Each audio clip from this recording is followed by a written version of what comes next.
ഇപ്പോൾ ജയിച്ച പല എംപിമാർക്കും അധികനാൾ തുടരാനാവില്ല എന്നാണ് ഒരു പുതിയ വാർത്ത എത്തുന്നത്. അതിൽ പ്രധാനപ്പെട്ടത് പ്രതിപക്ഷത്തിന്റെ എംപിമാരാണ്. സമാജ്വാദി പാർട്ടിയുടെ 6 എംപിമാർക്കുടൻ സ്ഥാനം നഷ്ടപ്പെടുമെന്നൊരു വാർത്തയാണ് പുറത്തു വരുന്നത്. അതായത് ജനപ്രാതിനിധ്യ നിയമം 1951 ജനപ്രാതിനിധ്യ നിയമത്തിലെ 8(3) അനുസരിച്ച് ഒരു എംപി ക്രിമിനൽ കേസിൽപ്പെട്ട് 2 അതിൽ കൂടുതലോ ശിക്ഷിക്കപ്പെട്ടാൽ ആ എംപിക്ക് എംപി സ്ഥാനം നഷ്ടപ്പെടും.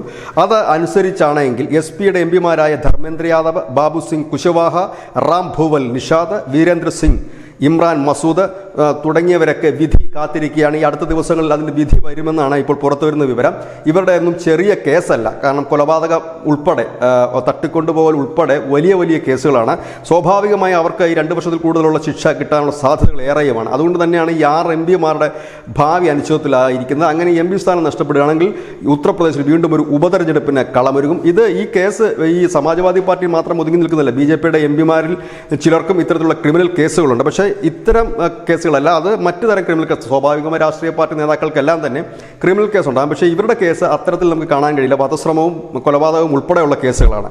ഏതായാലും ക്രിമിനലായ എംപിമാർക്ക് കഷ്ടകാലമാണോ എന്ന് കാത്തിരുന്ന് കാണേണ്ടി വരും. News desk news India Malayalam.